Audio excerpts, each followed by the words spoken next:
Hey guys, it's Randy here, and today we're going to be talking about something very serious. We're going to be talking about my body image issues over the years and how they relate to my transition.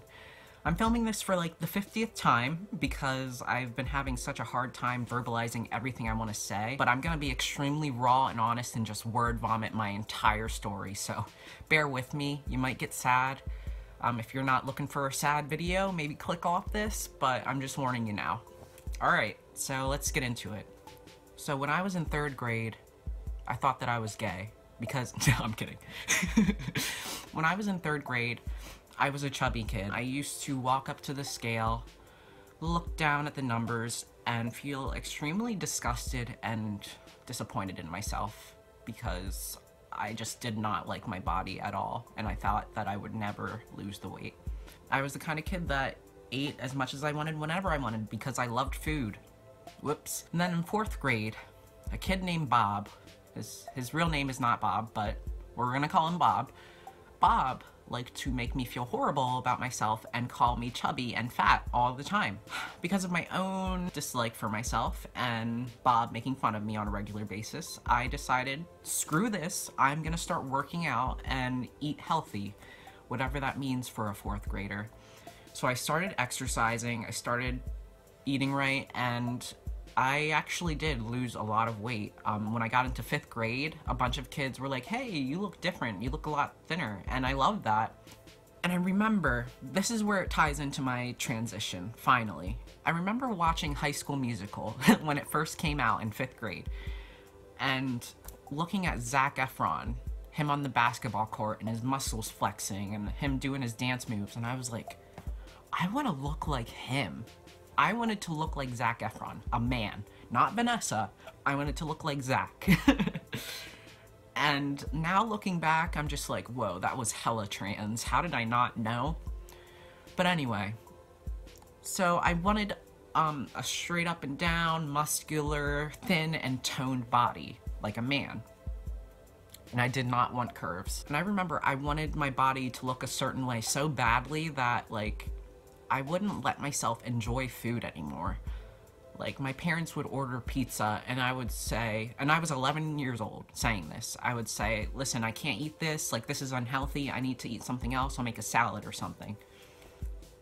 And my parents approached me, and they were like, hey, you know, like, you're gonna be fine if you eat a piece of pizza, right? Like, you're not gonna gain weight, you'll be fine. But as a little kid, I didn't really realize that, and didn't really realize that there was a problem with the way I was thinking, so I was like, yeah, whatever, I'm just gonna eat my salad.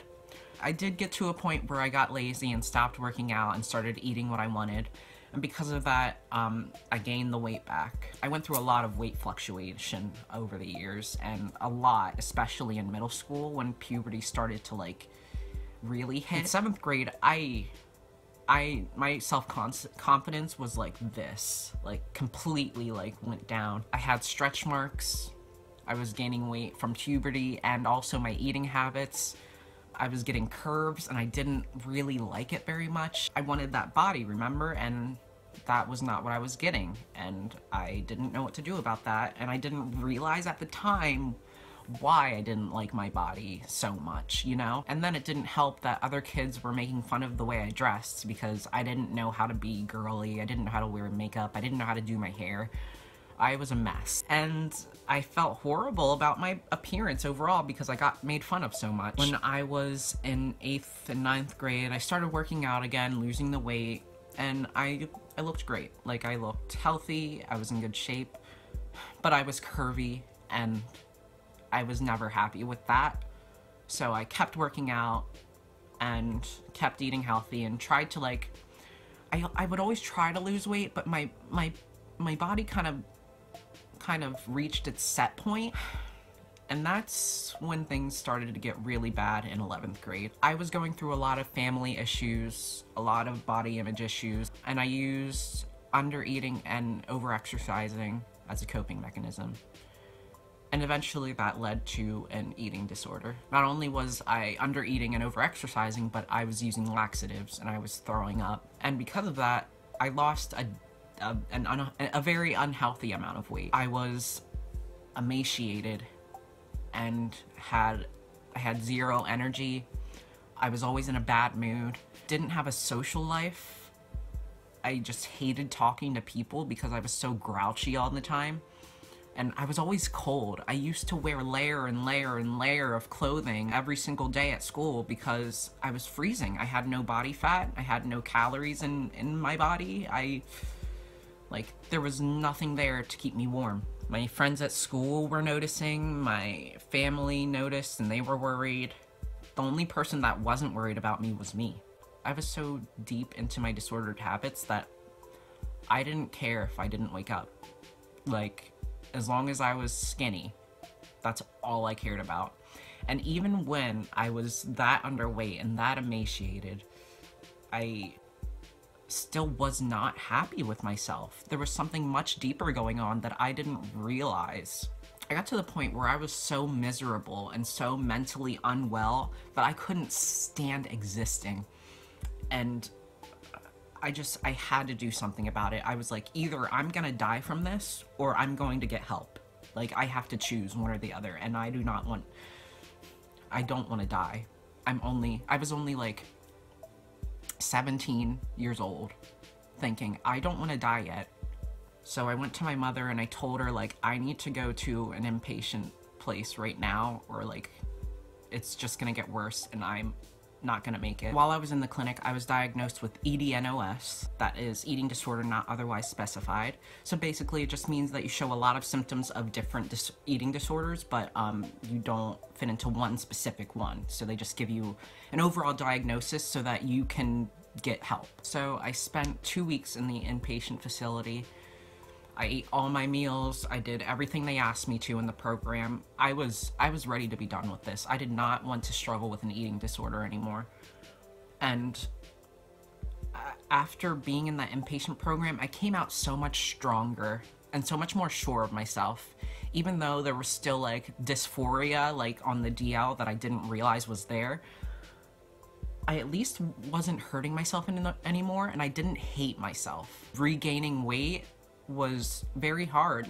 I did not at first want to gain any weight. I wanted to stay emaciated, and I realized that was not going to make me happy. No matter what my body looked like, I was not going to be happy if I continued harming myself. So I finally stopped, and I made it.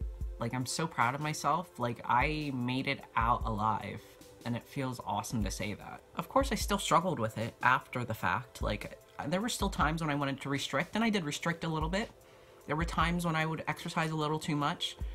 After you have an eating disorder, you never fully escape it, and that's just the reality of it. And now I don't even think about calories or care what I eat. I'm completely fine. But even though the eating disorder subsided, I still experienced dysphoria because I didn't like my more feminine figure that I had. But now that I'm on testosterone, it's lessened. Now that my chest is shrinking, and my hips have shrunk a lot on T, which is giving me more of this figure, and it's exactly what I want, and I don't know, I'm just really happy. I'm starting to really, really, really like my body, and I actually look in the mirror and go, wow, that's great. I did that when I identified as a girl too, but it wasn't the same. I was oh yeah, that's great for a woman's body. But now I'm this body that I am in now, this body is becoming exactly what I want. I couldn't be much happier. I mean, I'm gonna be happier once I get top surgery, but yeah, wow. Sorry, this was kind of a long video, but I figured I would share my story with you guys and let you know that if you're struggling with an eating disorder right now, and especially if you're struggling with an eating disorder and you're transgender, I completely understand, and I know it's hard, but you can get out of this and you can get help and better yourself. And once you do, you will fall in love with life all over again, because I did. And I'm so happy that I took steps to get help. Hashtag it gets better. Alright guys, so that's pretty much my story. Thank you so much for watching. I hope that you gain something out of this, whether it's inspiration or motivation to get better yourself. I hope you enjoyed watching, and I'll see you guys next time. Bye!